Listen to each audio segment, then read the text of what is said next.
तीसरी परीक्षा? ये आप क्या कह रहे हैं अंगराज?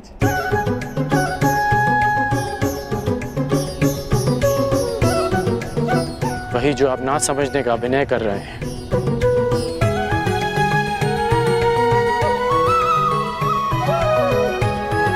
मेरे गुरु परशुराम ने मुझे मानव के त्रिगुणीय व्यवहार को समझने का ज्ञान दिया है।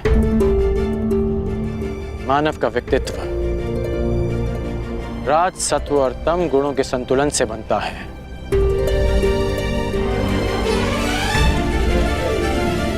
कहते जाओ अंगराज, मैं सुन रहा हूं। रजगुण मनुष्य को स्वार्थी बनाता है। इसके प्रभाव में मनुष्य अपनी सुविधा के लिए दूसरों को कष्ट देता है। इसलिए मेरी पहली परीक्षा में लक्ष्य प्राप्त करने के लिए मुझे जल जीवों का नाश करना था। परंतु तुम रजगुण के प्रभाव को संतुलित करने में समर्थ रहे। और दूसरा गुण है सत्व गुण, जो मनुष्य को पवित्र बनाता है। उसमें दया, प्रेम जैसे गुणों का संचार करता है। परंतु उस पर नियंत्रण ना रखा जाए तो ये भले बुरे में अंतर करने की मति हर लेता है। मनुष्य को हर ओर अच्छाई दिखती है, वह आभासी शांति को सत्य समझ लेता है और बुराई का अंत नहीं कर पाता। हाँ, परंतु तुमने सत्वगुण को भी नियंत्रण में रखा। आभासी शांति का आवरण भेद दिया। मेरे प्राणों की रक्षा के लिए तुमने उस सर्प का वध किया। हाँ, और अब मैं तीसरी परीक्षा की प्रतीक्षा कर रहा हूं, तमोगुण की परीक्षा।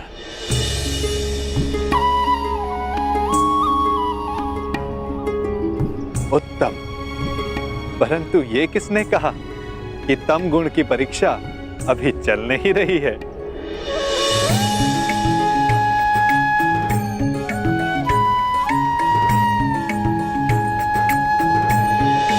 तमोगुण अंधकार के भांति हमें भ्रमित कर देता है। ठीक कहा आपने कि तमोगुण की परीक्षा इस यात्रा के साथ ही प्रारंभ हो गई थी। इस यात्रा के प्रारंभ में ही मेरे सामने एक भ्रम का, एक माया का आवरण बनाया गया। परीक्षा ये थी कि मैं इस आवरण के पार देख पाऊंगा या नहीं। अति सुंदर। तो कुछ देख पाए अंगराज?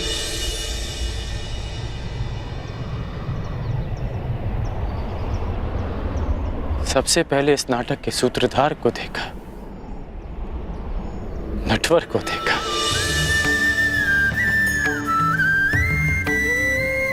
फिर उसे भी देखा जिसकी मुरली की धुन पर पूरी प्रकृति नाच उठती है। मुरलीधर को देखा, फिर उसे देखा जो जीवन से ज्ञान उस भांति मथ लेता है जैसे दूध में से माखन। माखन चोर को देखा,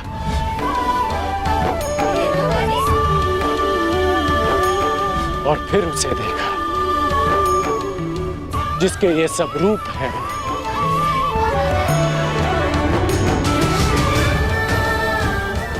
वासुदेव। मैंने वासुदेव को देखा।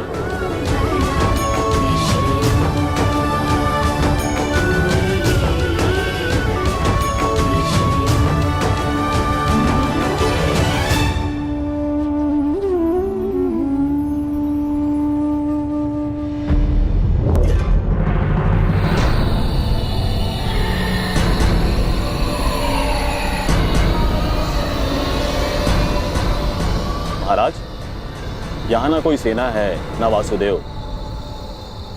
कहीं वासुदेव ने समर्पण का मन तो नहीं बना लिया? नहीं, यदि समर्पण करना होता तो वो कर्ण को अपने साथ नहीं ले जाता। कृष्ण या तो युद्ध करेगा या फिर से कोई छल? यही जानना चाहता था कर्ण कि तीनों गुणों के प्रभाव को नियंत्रित कर सकने की क्षमता तुम में है या नहीं। मैं संतुष्ट हुआ। इस जीवन में मैंने तुमसे अधिक विलक्षण पुरुष नहीं देखा। सूर्य देवता है, पर मनुष्यों में सूर्य तुम हो कर्ण।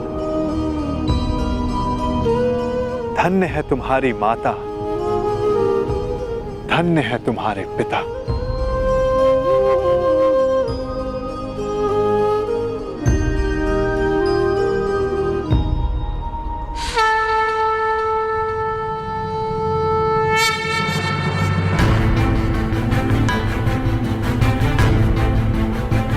युद्ध की पुकार आ गई है कर्ण।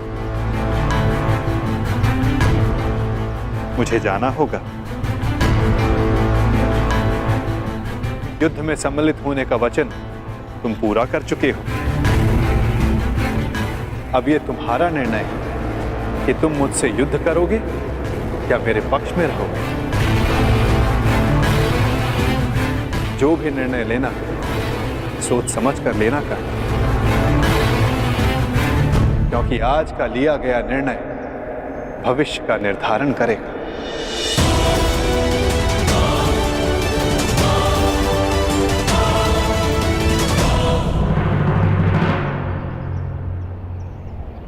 कृष्ण, रण छोड़। कहाँ है तू? फिर से रण छोड़कर भाग गया।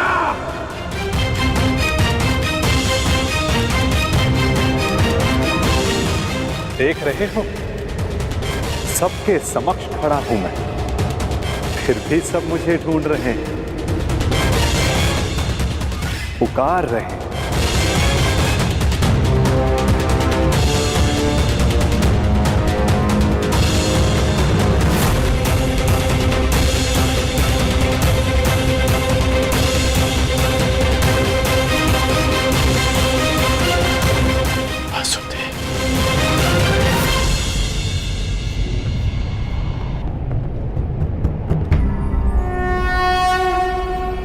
यदा यदा हि धर्मस्य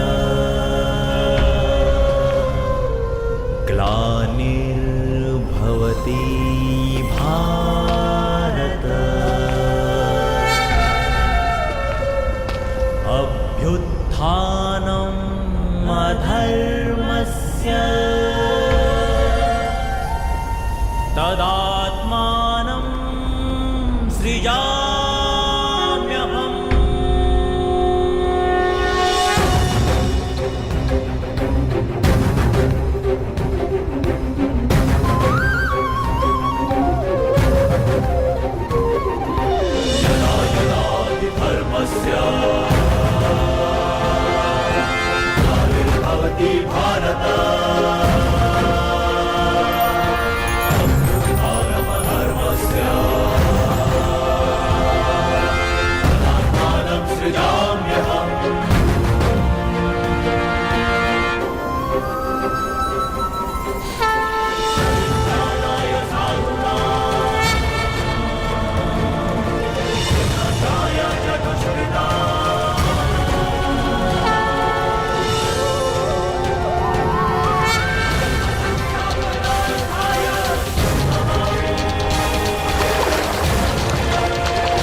ही पहुंचा रण छोड़ अपने जीवन के अंतिम रण में।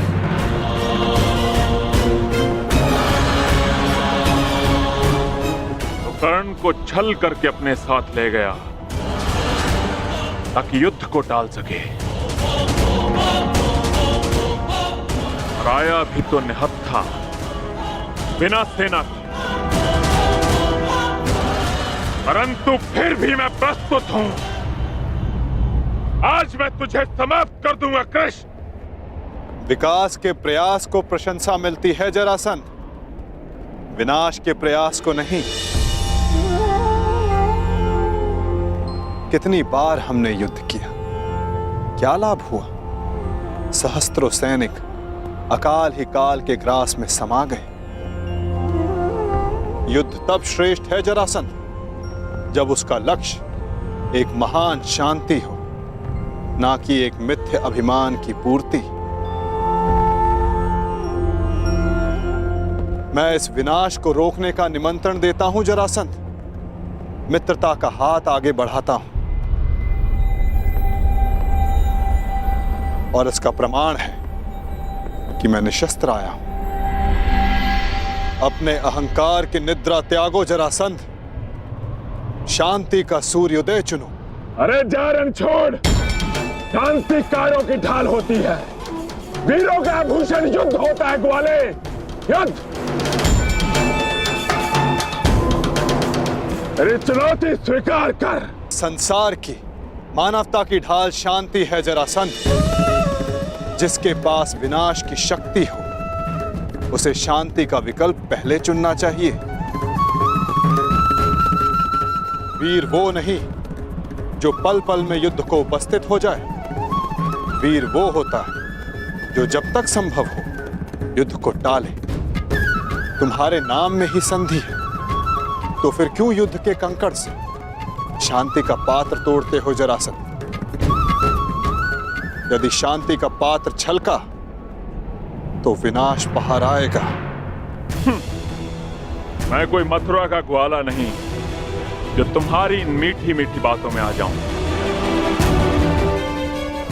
तुम्हारे उद्देश्यों के बाणों का जरासंध के कवच पर कोई प्रभाव नहीं पड़ेगा।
ये तुम्हारी दूसरी भूल है जरासंध, और मेरी अंतिम चेतावनी, शांति का अंतिम प्रयास।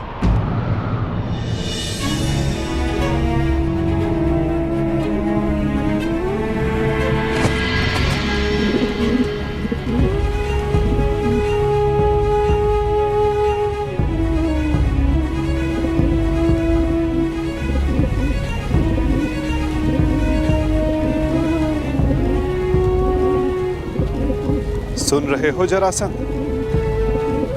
ये अबोध भी कह रहा है कि शांति रखो। इसके स्वर के बीच के विराम की शांति अनुभव करो जरासंध।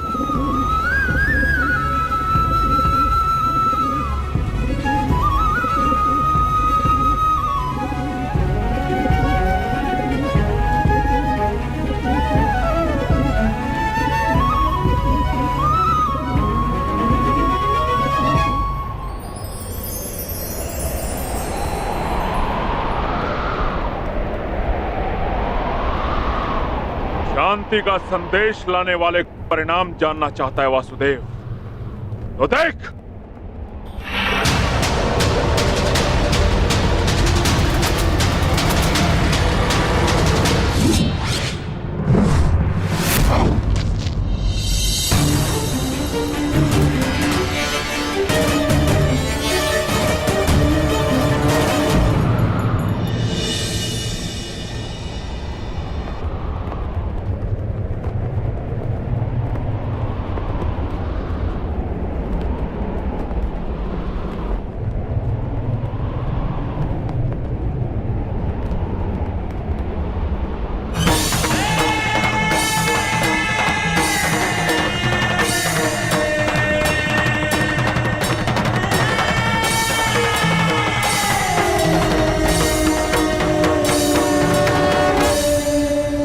मैं संधि प्रस्ताव लाया।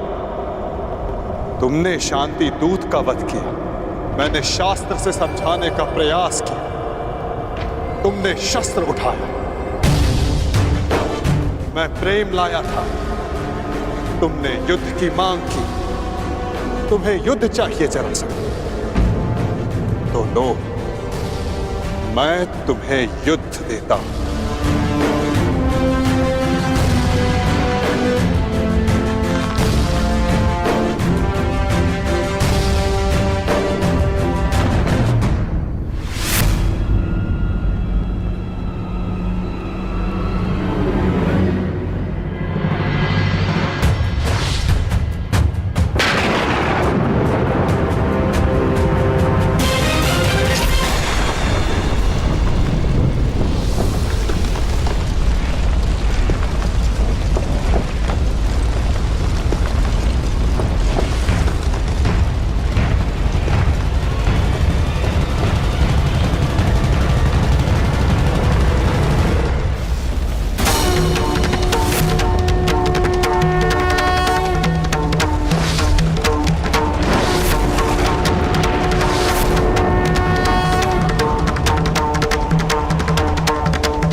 पाप के मार्ग में आना मेरा कर्तव्य है, परंतु नियति के मार्ग में आना मेरा अभ्यास नहीं।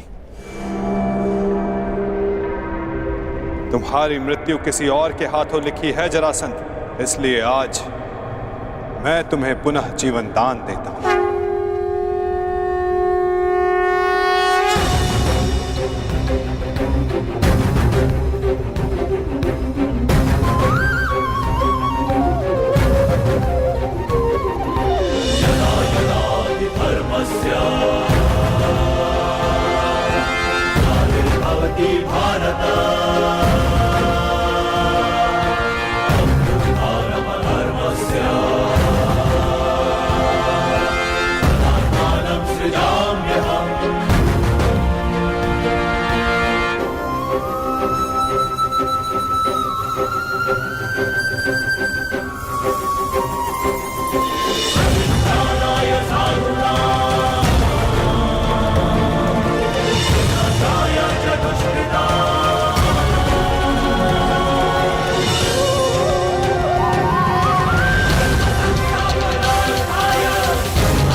क्या हुआ? युद्ध में सम्मिलित होने आए थे ना? युद्ध नहीं किया? आपने मुझे विकल्प चुनने को कहा, परंतु अवसर नहीं दिया। अब अनुभव हुआ कि मुझे यहां युद्ध में सम्मिलित होने के लिए नहीं, युद्ध का साक्षी बनने के लिए लाया गया था। अनगिनत जरासंधों से भरे इस संसार में एक कर्ण से वार्तालाप करके अच्छा लगा। तुम अब भी भ्रम के पार देख सकते हो कर्ण। युद्ध समाप्त हुआ और तुम्हारे वचन पूर्ति का उपकर्म भी।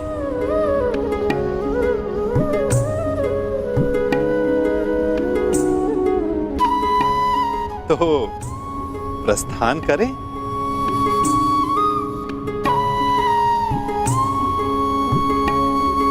रुकिए।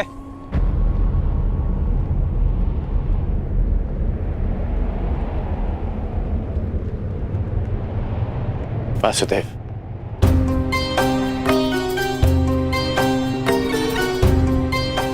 अपने आप नटवर हैं और ना मैं रथी, इसलिए अब ये रथ मैं चलाऊंगा। अब आपका सारथी मैं बनूंगा वासुदेव। मैं सदा नटवर था और सदा नटवर ही रहूंगा अंगराज। नियति ने हमारी जीवन यात्रा में तुम्हारा रथी होना निश्चित किया है और मेरा सारथी होना।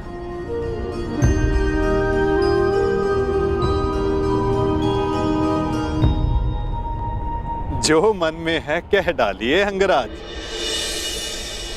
युद्ध ना कर पाने का खेद है?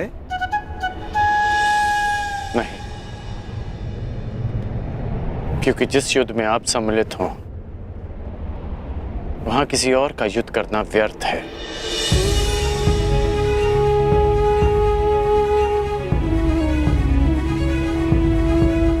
नियति के चक्र को कौन समझ पाया है कर्ण? कौन जाने वो दिन आए कि हम दोनों युद्ध में सम्मिलित हों और मैं सम्मिलित होकर भी शस्त्र ना उठाऊं।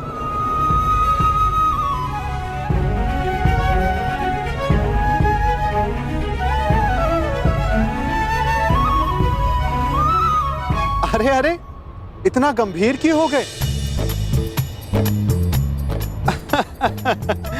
मेरी हर बात पर विश्वास करोगे तो चले जाओगे, और यदि मेरी हर बात पर अविश्वास करोगे तो अधिक चले जाओगे। अब सोचने में ज्यादा समय व्यर्थ मत करो कर्ण, रथ पर बैठो। क्या अब भी कोई यात्रा शेष है?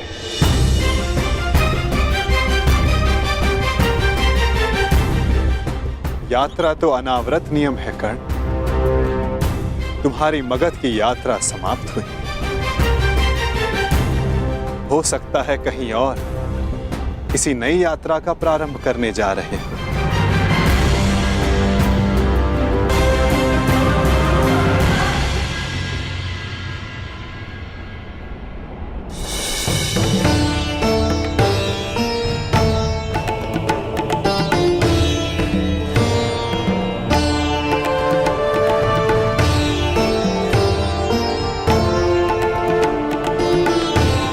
यात्रा मंगलकारी हो पुत्रों।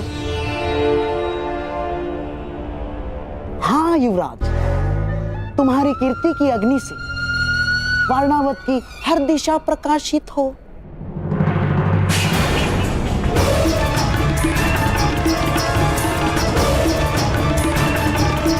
पहना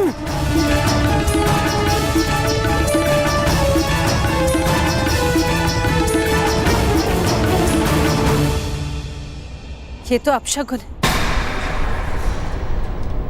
यात्रा प्रारंभ करने से पूर्व आरती की थाली गिरना, ये अशुभ संकेत है। मुझे लगता है कि आप लोगों को ये यात्रा स्थगित कर देनी चाहिए।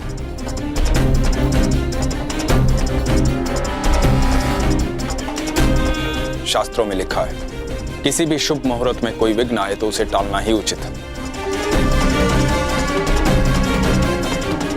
भ्राता विदुर कह रहे हैं तो यात्रा स्थगित ही कर देनी चाहिए।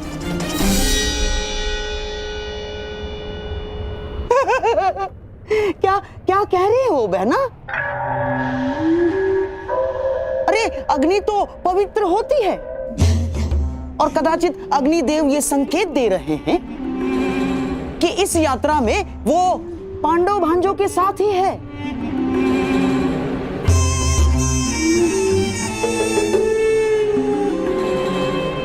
परंतु महामंत्री आप तो स्वयं नीति कुशल हैं। वारणावतवासी युवराज युधिष्ठिर की प्रजा है और वहां उनके और बहन कुंती के सत्कार में विशेष प्रबंध कर दिए गए हैं। और अब यदि यह यात्रा स्थगित हुई तो न केवल प्रजा का उत्साह भंग होगा, बल्कि प्रजा में यह संदेश भी जाएगा कि युवराज युधिष्ठिर केवल एक अपशकुन के भय से अपने कर्तव्य से पीछे हट गए ना।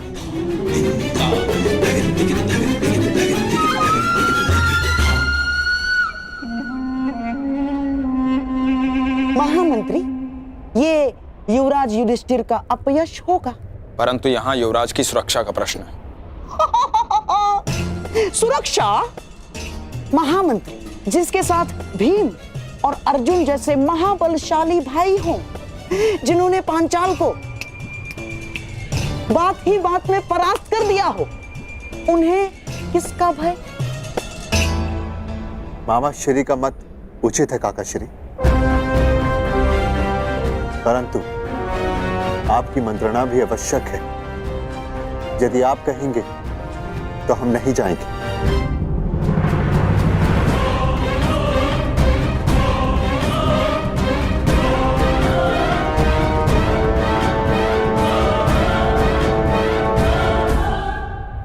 क्या आज्ञा है काका श्री?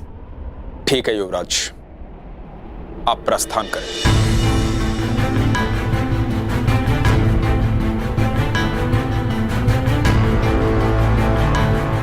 यात्रा मंगलमय हो।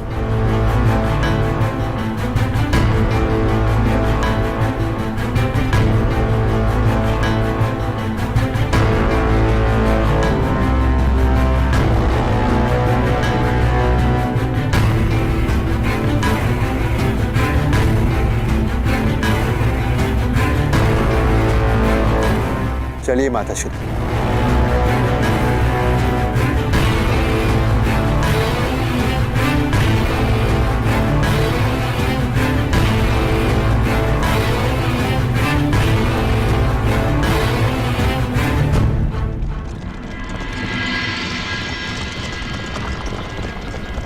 अंतिम विदाई युवराज, अंतिम विदाई। अब कदाचित हस्तिनापुर तुम्हारा मुख कभी न देख पाए।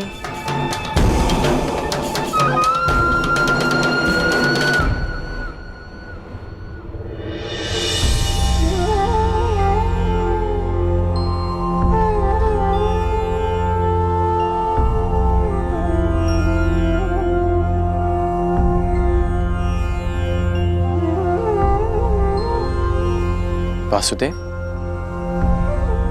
अभी आपने कहा कि दूसरी यात्रा प्रारंभ हो रही है, तो फिर आप बीच में क्यों रुक गए? विचार कर रहा हूं अंगराज कि कुछ यात्रा यदि प्रारंभ ना की जाए तो भविष्य पूर्णतः भिन्न हो सकता है।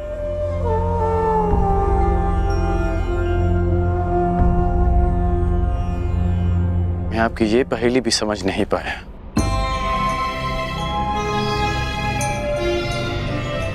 हर पहेली का उत्तर हमारे चयन में होता है अंगराज, और भविष्य चयन पर निर्भर करता है। जीवन जीने के सदैव दो विकल्प होते हैं। एक विकल्प होता है इस पाषाण खंड की भांति, जो अपने अहंकार, अपने हठ, अपनी जड़ता के बोझ के कारण भारी और कठोर हो जाता है, जो ना अपना चुना हुआ मार्ग बदलता है और ना ही अपने विचार। उसका प्रारब्ध इस पाषाण खंड की तरह होता है।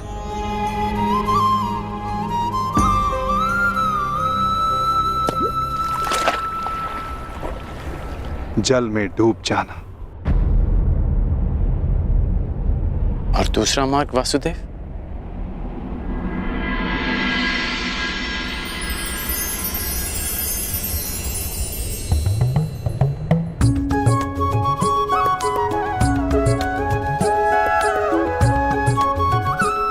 भक्ति मार्ग, इस मोर पंख की भांति हल्का, जो वायु के वेग में बहता है।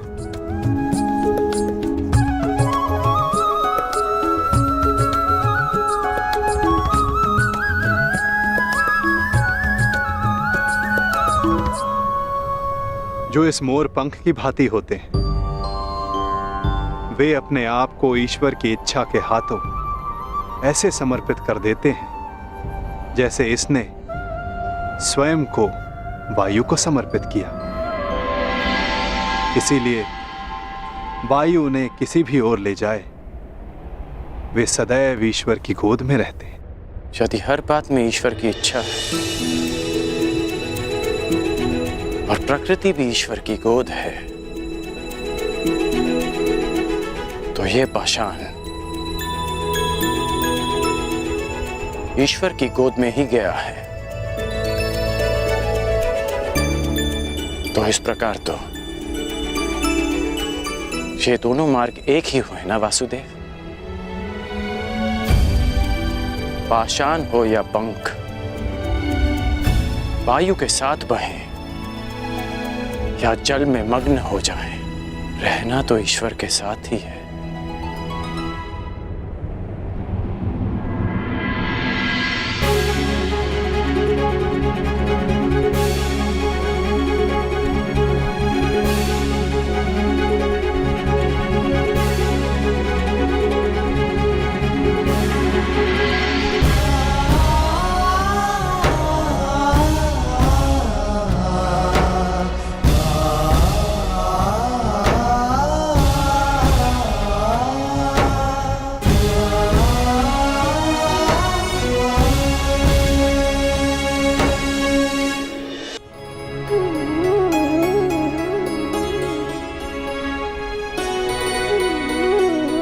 मैं हमेशा तुम्हारी प्रशंसा करता आया, परंतु आज तुमने मेरा सम्मान अर्जित किया है कर्ण। तुमने वो समझ लिया जिसका ज्ञान पाने में ऋषि मुनि अपना सारा जीवन बिता देते हैं। कोई पाषाण खंड नहीं, कोई मोर पंख नहीं। यदि कुछ महत्वपूर्ण है तो कर्म और कर्म के परिणाम। कुछ महत्वपूर्ण है तो हमारा चुना हुआ मार्ग।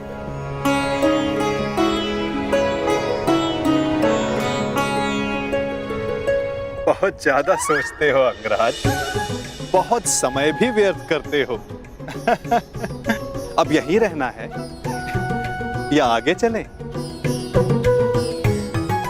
रुके तो आप हैं वासुदेव।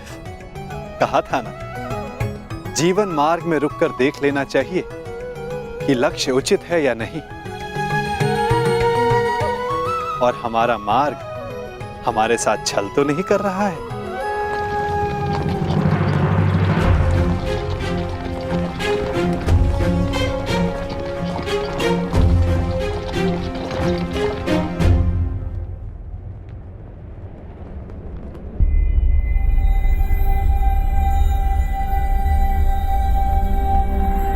ये दो रथ क्यों वासुदेव?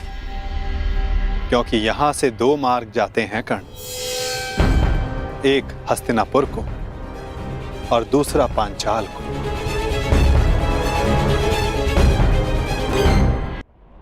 ये दो रथ क्यों वासुदेव? क्योंकि यहां से दो मार्ग जाते हैं कर्ण, एक हस्तिनापुर को और दूसरा पांचाल को। तो अचानक आप पांचाल जा रहे हैं? कहीं इसका संबंध पाषाण खंड और मोरपंख के चुनाव से तो नहीं?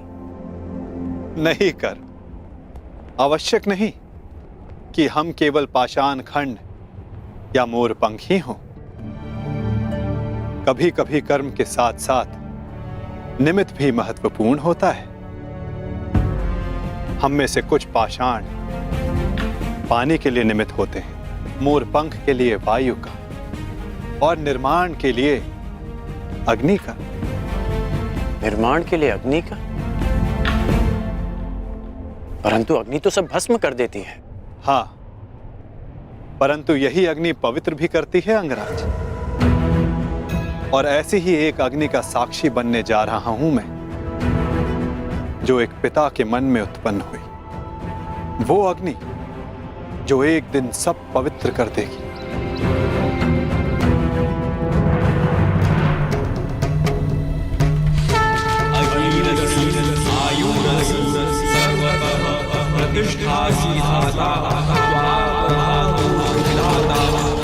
हमारे प्रतिशोध की अग्नि शांत करने के लिए दो अतिथि शीघ्र प्रस्तुत होंगे द्रौपद।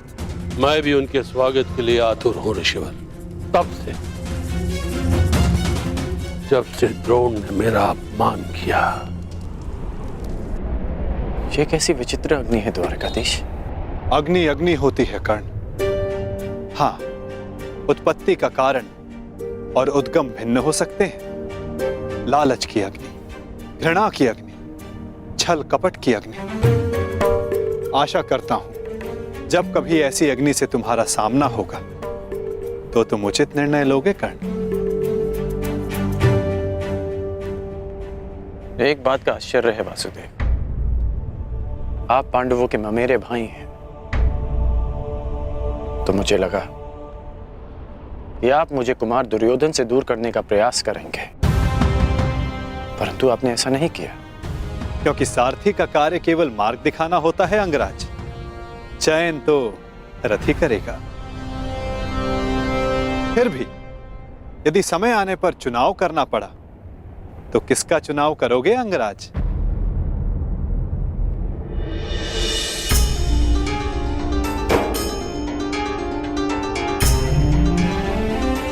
मित्र दुर्योधन का। चयन तुम्हारा है अंगराज, परंतु स्मरण रखना, हम कर्म चुनते हैं और कर्म हमारा परिणाम चुनता है। और कुपक्ष में होने से कुपरिणाम भोगने की संभावना अधिक होती है कर्ण। तब भी मैं मित्र दुर्योधन को ही चुनूंगा। प्रणिपात वासुदेव।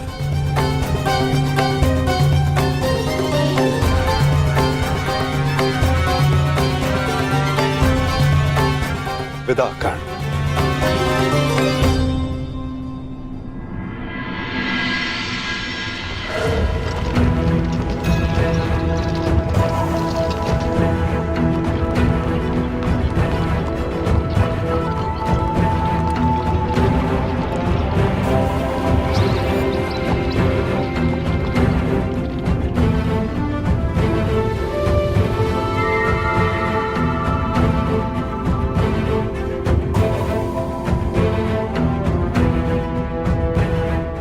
अति सुंदर। विश्वास नहीं होता कि भ्राता दुर्योधन आपको इतनी सुंदर भेंट दे सकते हैं। समय के साथ सब बदलता है अनुज। खट्टी कैरी भी समय के साथ बदलकर मीठा आम बन जाती है। अनुज, दुर्योधन को भी दूसरा अवसर अवश्य मिलना चाहिए।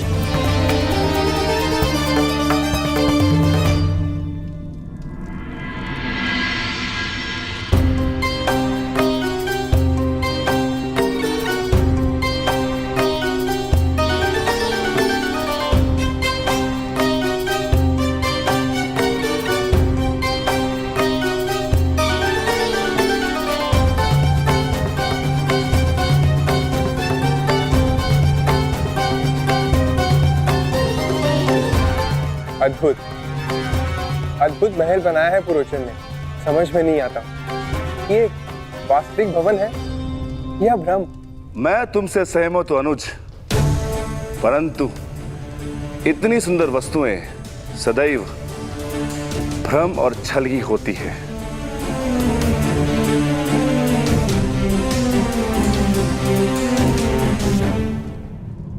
तो कौन सी भूल हो गई मामा श्री? पुरोचन केवल यही संदेश देने तो आए हैं कि पांडव लक्ष्य ग्रह पहुंच चुके हैं। तुम समझते क्यों नहीं हो दुर्योधन? जितने विघ्न शुभ कार्य में पड़ते हैं उससे कई अधिक विघ्न अशुभ कार्यों में पड़ते हैं। उस दिन मैंने राजसभा में बात पलट दी, कहा कि तुम अपने भाइयों के लिए महल बनवा रहे हो, और अब यदि इस पुरोचन को यहां किसी ने देख लिया तो?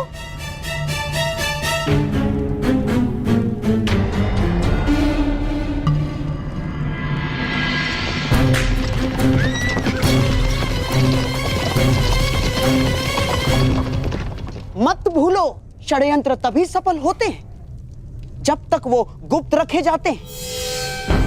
भेद खुल जाने पर सारा खेल समाप्त, सफा चट।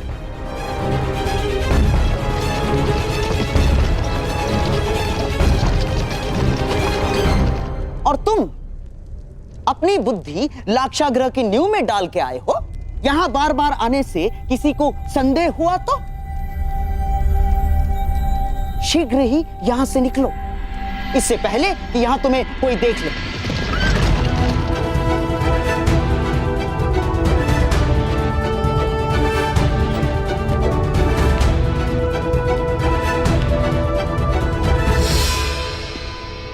जी मैं तो बस ये पूछने आया हूं कि मुखाग्नि कब देनी है? शीघ्र, शीघ्र, अति शीघ्र, समझ गए? मामा श्री, परंतु यदि सब कुछ इतना ही शीघ्र हुआ तो भी तो लोगों को संदेह हो ही जाएगा ना। संदेह तो किसी भी स्थिति में तुम पर ही आने वाला है मेरे होने वाले सम्राट। परंतु मैं ये चाहता हूं कि बस ये संदेह पांडवों के अंत के पश्चात ही हो, उससे पूर्व नहीं ना।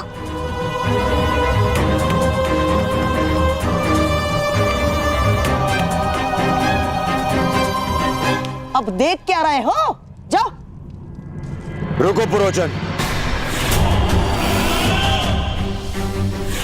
कहते हैं कि बड़े भ्राता को खाग्नि अनुज ही देता है।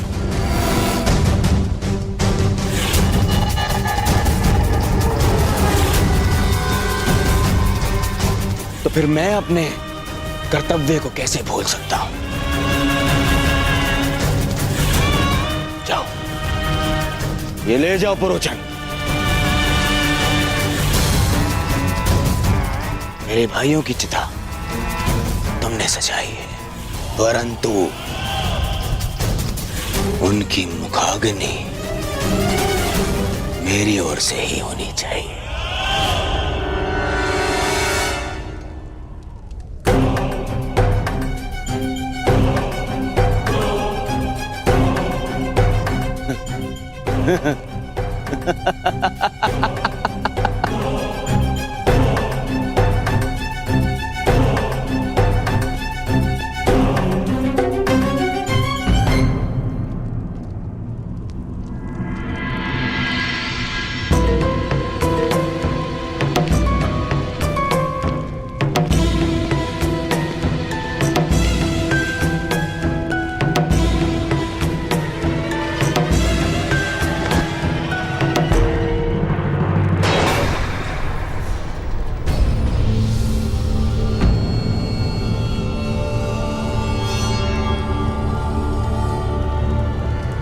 पुरोचन महोदय, इतनी शीघ्रता में कहां जा रहे थे आप? वर्णावत। मैंने आपकी सामग्री गिरा दी, मैं ही इसे उठा देता। सावधान अंगराज, ये अग्नि कहीं आपको जला ना दे।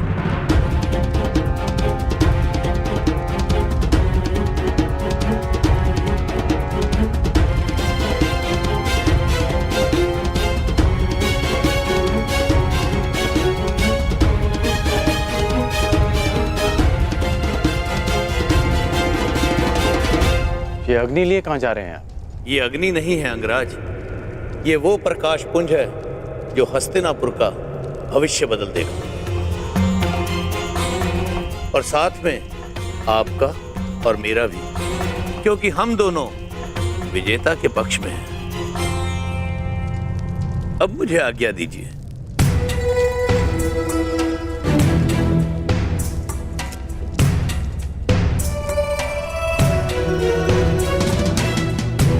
अग्नि, प्रकाश पुंज, हस्तिनापुर का परिवर्तित भविष्य, विजेता का पक्ष, इस सब का क्या अर्थ हुआ? अग्नि अग्नि होती है कर्ण, लालच की अग्नि, घृणा की अग्नि, छल कपट की अग्नि।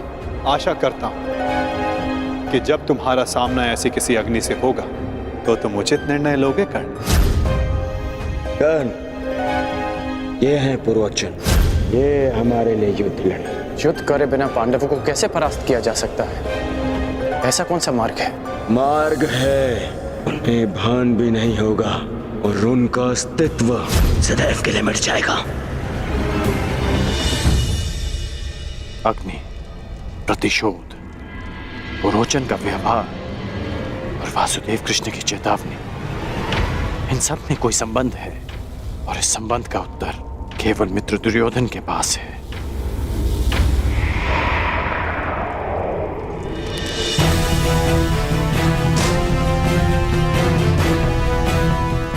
मुहूर्त आ गया है पांचाल राज। यज्ञ की पूर्णाहुति के लिए यहाँ महारानी का होना आवश्यक है। मैंने महारानी को यहाँ आने के लिए संदेशा तो भिजवाया था, परंतु मेरी समझ में नहीं आ रहा है कि महारानी को यहाँ आने में इतना विलंब क्यों हो रहा है। समय, मुहूर्त और ग्रह दशा किसी की प्रतीक्षा नहीं करते पांचाल नरेश। यही क्षण पूर्ण आहुति के लिए उपयुक्त है। यदि आहुति ना दी गई तो सारे प्रयास निष्फल हो जाएंगे। क्या महारानी के अतिरिक्त और कोई विकल्प नहीं है ऋषिवर? ये यज्ञ है पांचाल नरेश, नियमों से बंधा है। इसमें विकल्प की कोई संभावना नहीं। ओम अग्नि मिली पुरोहितम, यज्ञासा देव अमृत विजम, होता राम रतन धात्मम।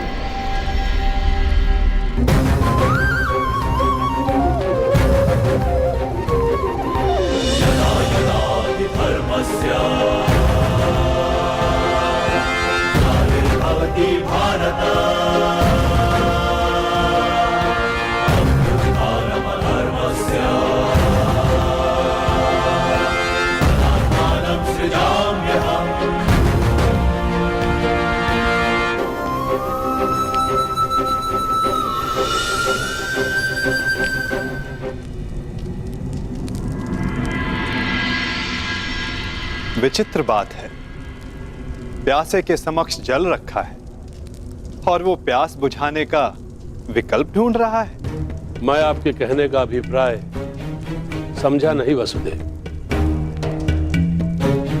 अग्नि से बड़ा ना कोई पुरोहित है, ना उससे बड़ा कोई होत्र, ना उससे बड़ा कोई वरदायक, ना ही इच्छा पूर्ति का स्रोत। अयोनिज के लिए यही गर्व है। जब अग्नि आपके समक्ष प्रस्तुत हो तो विकल्प क्यों ढूंढ रहे हैं पांचाल नरेश? क्या मैंने कुछ अनुचित कहा मुनियाज? परंतु ये प्रयोग अगर विफल रहा तो ये यज्ञ भंग भी हो सकता है। एक मनुष्य पुनः ये यज्ञ नहीं कर सकता। परंतु यदि इसी समय पूर्ण आहुति ना दी गई तो भी ये यज्ञ निष्फल होने ही वाला है ना। सोच क्या रहे हैं पांचाल नरेश? समय हाथ से जा रहा है। यज्ञ अग्नि प्रचंड हो रही है।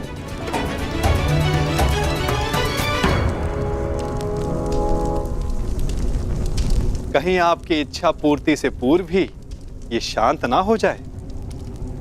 निर्णय ले लीजिए पांचाल नरेश।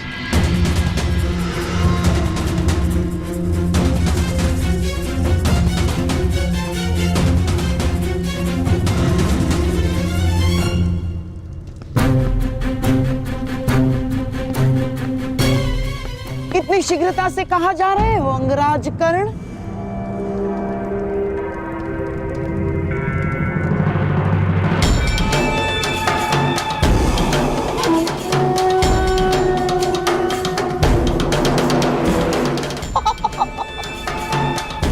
इतनी भी क्या शीघ्रता कर्ण?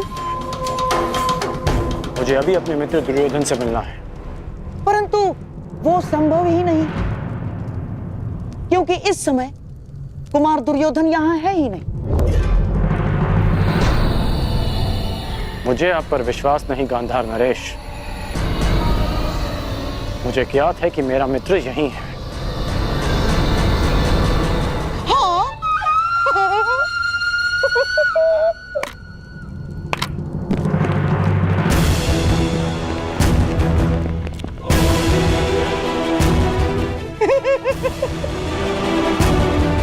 अब तो तुम समझ लो कि शकुनी नहीं चाहता कि तुम दुर्योधन से मिलो।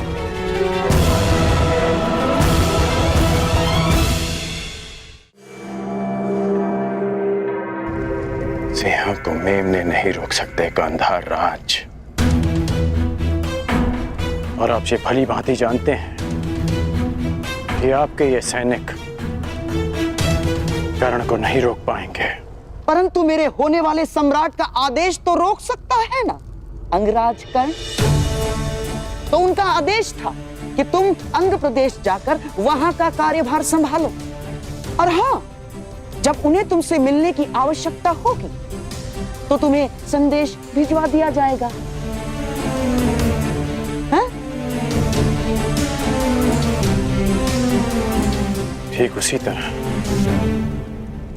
जिस तरह पुरोचन को संदेशा भिजवाया गया था।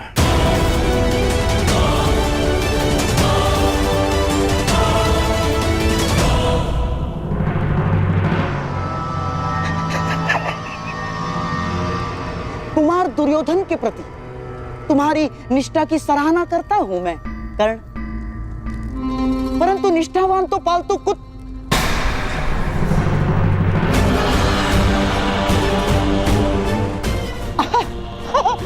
मेरा तात्पर्य है कि पालतू जीव भी होते हैं कर्ण।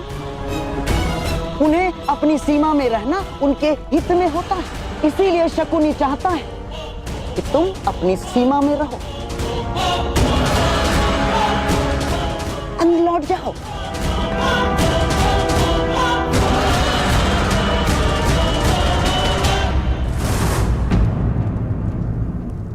अंगराज कर्ण, इस उदाहरण पर क्रोध आ रहा है।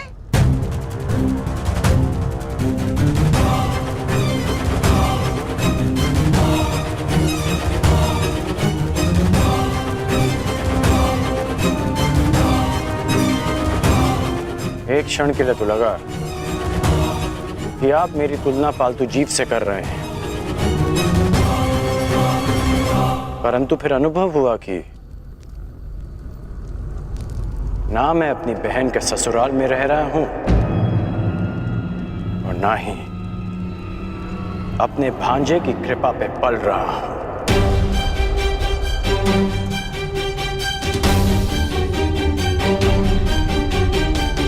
इसलिए आपका यह संकेत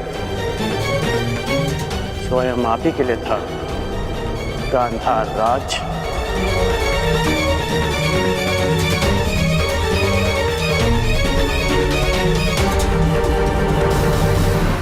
क्या हुआ? मेरे उद्धारण पर क्रोध आ रहा है?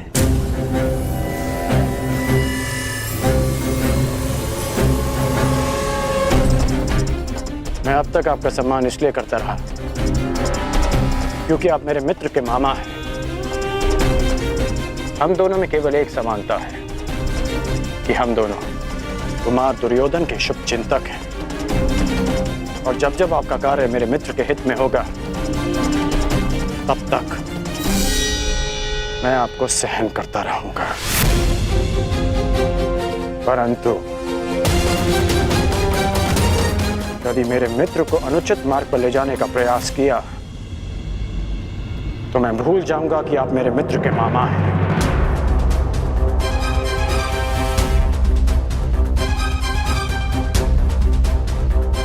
और उस समय आपका अंत उस पालतू जीव की भांति होगा जिसका आप अभी उदाहरण दे रहे थे। पुरोचन यहां क्यों आया था और उसका क्या लक्ष्य है, ये तो मैं जानकर ही रहूंगा।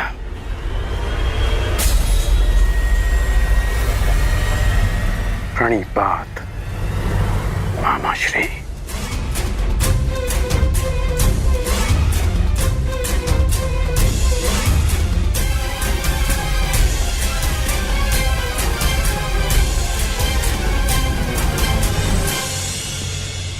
जब तक तुम्हें यह ज्ञात होगा कि पुरोचन यहां क्यों आया था, तब तक पांडव भस्म हो चुके होंगे।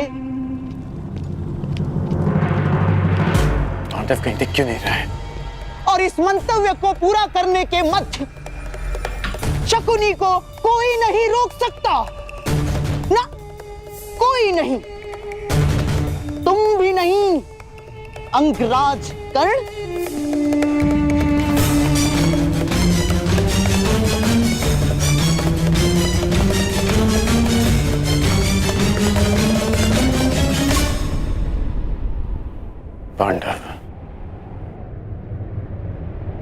पांडव ही मित्र दुर्योधन के शत्रु हैं। वो महल में नहीं दिखे, वो यहां नहीं है, कहां जा सकते हैं वो? वारनाव्रत।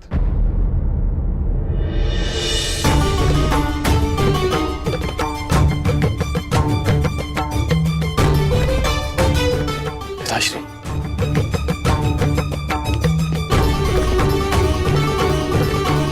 आयुष्मान भव। पांडव वारनाव्रत में? हाँ, वारनाव्रत। और माता कुंती? वो भी उन्हीं के साथ है।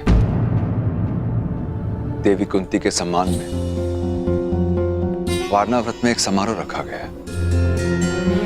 सुना है कुमार दुर्योधन ने पुरोचन से एक अति सुंदर महल पांडवों के लिए बनवाया है।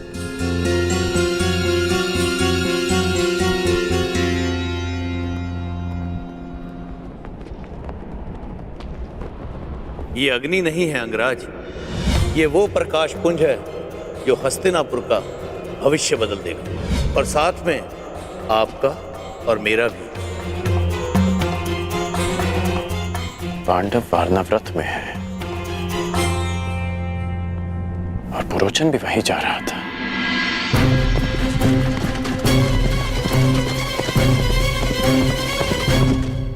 और मित्र दुर्योधन के मन में अचानक पांडवों के प्रति प्रेम कहां से उत्पन्न हो गया? कर्ण, ये हैं पुरोचन, ये हमारे लिए युद्ध लड़े। युद्ध करे बिना पांडवों को कैसे परास्त किया जा सकता है? ऐसा कौन सा मार्ग है? मार्ग है, उन्हें भान भी नहीं होगा और उनका अस्तित्व सदैव के लिए मिट जाएगा। इसका अर्थ है कि वारनाव्रत में षड्यंत्र रचा जा रहा है।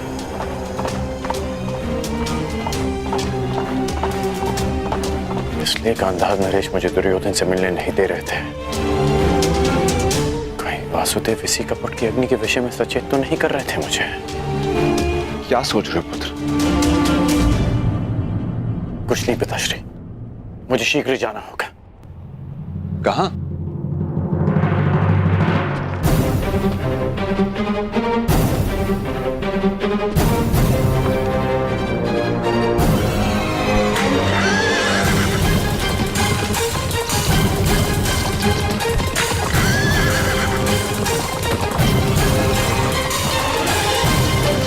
जो समय पर निर्णय नहीं लेता, समय उसे कभी क्षमा नहीं करता पांचाल नरेश।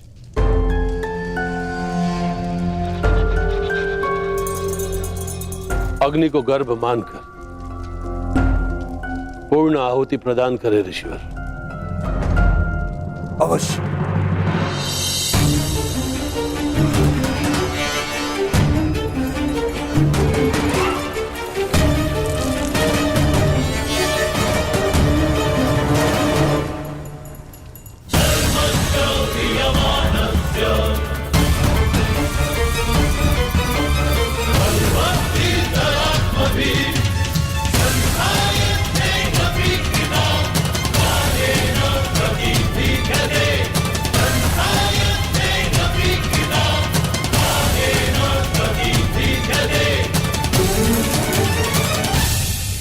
वसुदेव, मेरी ये आहुति सफल होगी ना? ये मैं कैसे बता सकता हूं पांचाल नरेश? जब आप जानते ही नहीं थे, फिर ये सुझाव क्यों दिया? मैंने तो वही कहा जिसका वर्णन पवित्र वेदों में है। नहीं, आप मेरा यज्ञ भंग करना चाहते थे। मैं जानता हूं वसुदेव, आप द्रोणाचार्य को सुरक्षित रखना चाहते हो। मैं ये कैसे भूल गया? कैसे भूल गया कि उन पांडवों के संबंधी हो आप। हस्तिनापुर को मेरे प्रतिशोध से बचाना चाहते हो आप, और मुझे असफल देखना चाहते हो आप। अपने क्रोध के अश्वों को संभालिए पांचाल नरेश। यज्ञ भंग करने की इच्छा रखने वाले पूर्ण आहुति का समय आने तक की प्रतीक्षा नहीं करते। मैं ना हस्तिनापुर के पक्ष में हूं, ना पांचाल के। मैं तो नियति के पक्ष में हूं, धर्म स्थापना के पक्ष में हूं।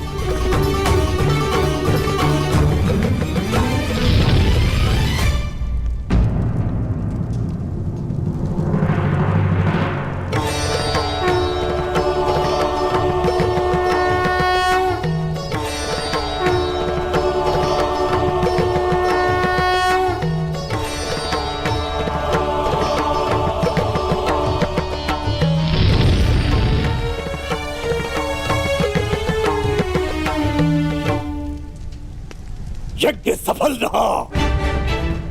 आपका पुत्र जन्म लेने वाला है। धन्यवाद ईश्वर, धन्यवाद।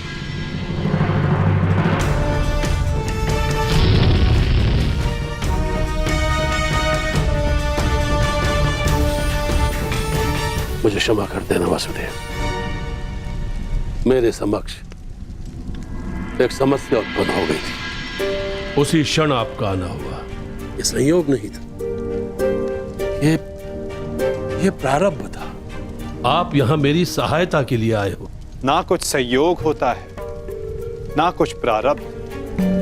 कुछ होता है तो केवल कर्म पांचाल नरेश, और उनके फल।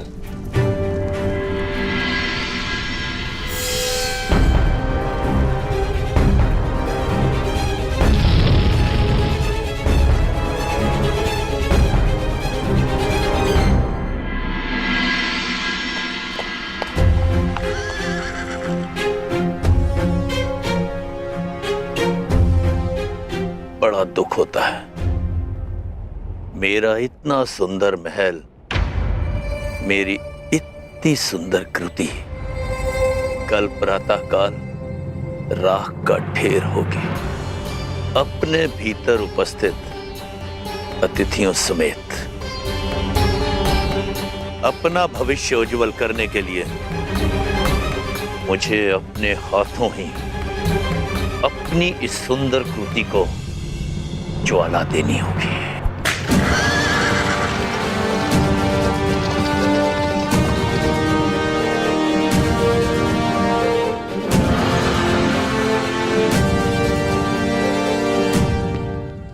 प्रणाम युवराज। बड़ा विलंब कर दिया आपने आने में पुरोचन महोदय। मुझे भूख लग रही है और आपकी भार्या और बालक इस हट पे अड़े हैं कि आप ही के साथ भोजन करूं। विलंब के लिए क्षमा चाहता हूं कुमार भीम। अब आपके भोजन में विलंब नहीं होगा। वैसे आपको ये मेरा बनाया महल कैसा लगा? ठीक है, कुछ कमियां हैं जिन्हें सुधारा जा सकता है। पुरोचन के निर्माण में कमी निकालना ठीक वैसा ही है जैसा ब्रह्मा जी की सृष्टि में दोष ढूंढना। रुष्ट मत होइए पुरोचन महोदय। अनुज भीम की यह व्यक्तिगत सोच है, परंतु सत्य यह है कि यह महल वास्तविकता में अनोखा है।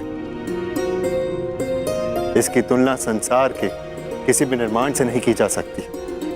प्रशंसा के लिए धन्यवाद युवराज। आइए भोजन करते हैं।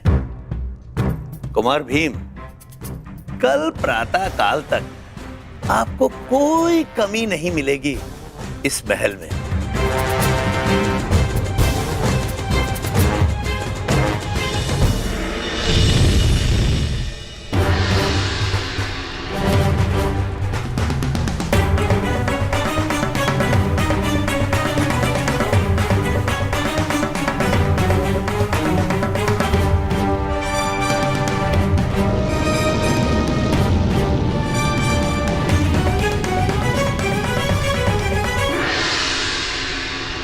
अग्नि कुंड से उत्पन्न अग्नि की भांति अधीर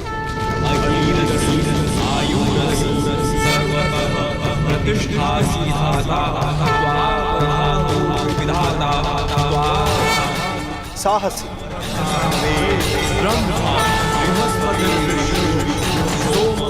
भव्य और विनाशक आपका ये पुत्र धृष्टद्युम्न कहलाएगा।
स्वागत है पुत्र।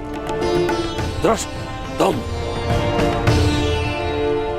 तुम मेरी कठोर तपस्या का फल हो। तपस्या का फल उद्देश्य पूर्ति पर ही प्राप्त होगा। मेरे जन्म का उद्देश्य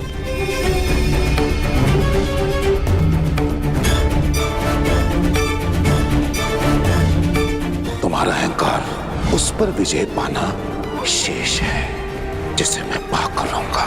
आज मैं एक राजा का पिता हूं और तुम कुछ भी नहीं द्रौपद। इसलिए मैं भारद्वाज पुत्र द्रोण, हस्तिनापुर राजगुरु द्रोण, पांचाल का आधा राज्य द्रुपद को दान में देता हूं।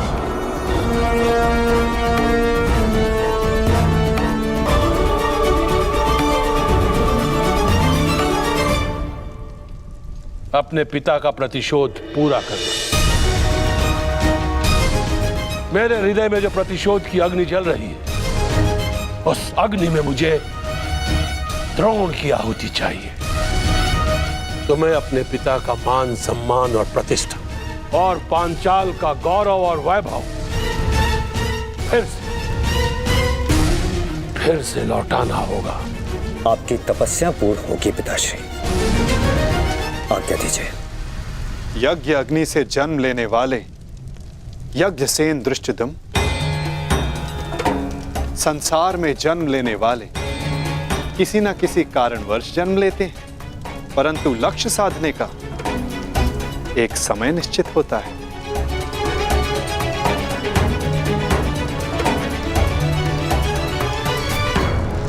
अग्नि शिखा फिर से विराट हो गई है।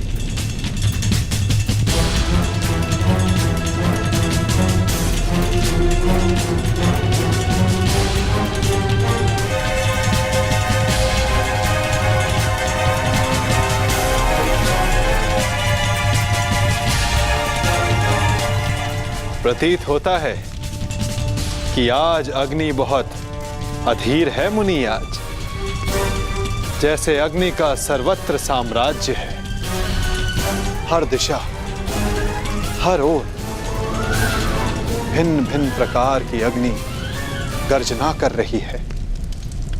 प्रतिशोध की अग्नि,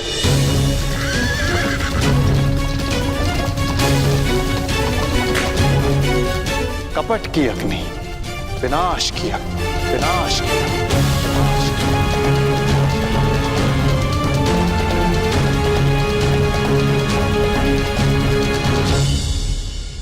सब तैयार है ना?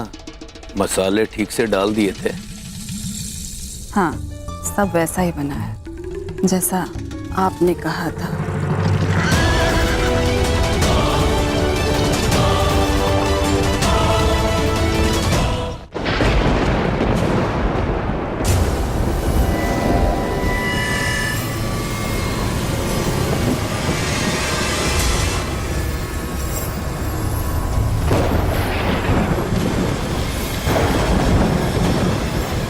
यज्ञ अग्नि बहुत प्रबल है। यह स्थान इतनी ऊर्जा सहन नहीं कर पा रहा है।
कुछ को ज्ञात है कि तुम आ रही हो, कुछ नहीं जानते कि तुम आ रही हो, परंतु सबको तुम्हारी प्रतीक्षा है, क्योंकि नियति तुम्हारे आगमन की प्रतीक्षा कर रही है।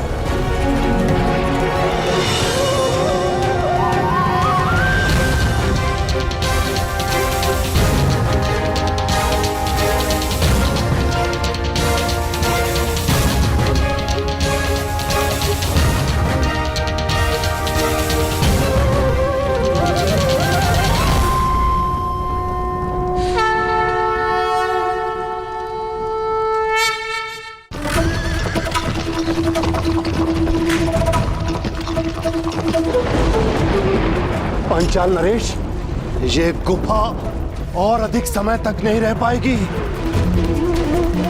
ये अग्नि सबको निगल जाएगी, सबको निगल जाएगी। पांचाल नरेश, आप यज्ञांशी हैं, अर्थात इस यज्ञ को समाप्त करने की अनुमति दें। अग्नि को गर्भ माना है ना, तो उसके तप को भी सहना होगा। पांचाल नरेश, यज्ञ प्रारंभ किया है तो उसके संपन्न होने की भी प्रतीक्षा करनी होगी। जीवन में कभी नियति पर विश्वास किया है? ईश्वर में आस्था रखी है? तो फिर अब विश्वास करो। आज नियति का चक्र अपना मार्ग बदलेगा। आज की रात्रि विश्वास की रात्रि है। परिवर्तन के प्रथम सोपान की रात्रि है। ईश्वर के सामने नियति के समक्ष समर्पण की रात्रि है।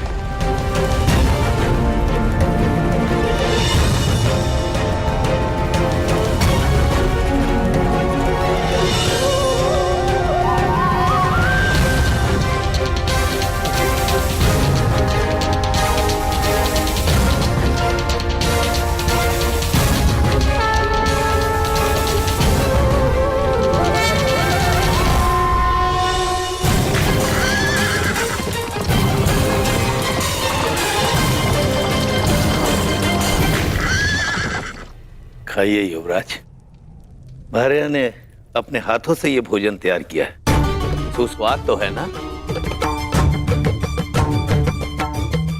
आप रहने दीजिए, हम स्वयं ले लेंगे। नहीं नहीं युवराज माता, आपको, युवराज और इनके भ्राताओं को भोजन कराना तो परम सौभाग्य की बात है। और कौन जाने कि फिर ये अवसर मिले या ना मिले।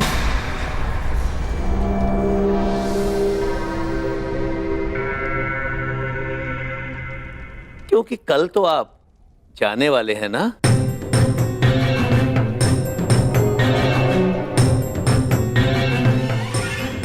अर्थात कल वर्णावत में आपका सत्कार होगा ना?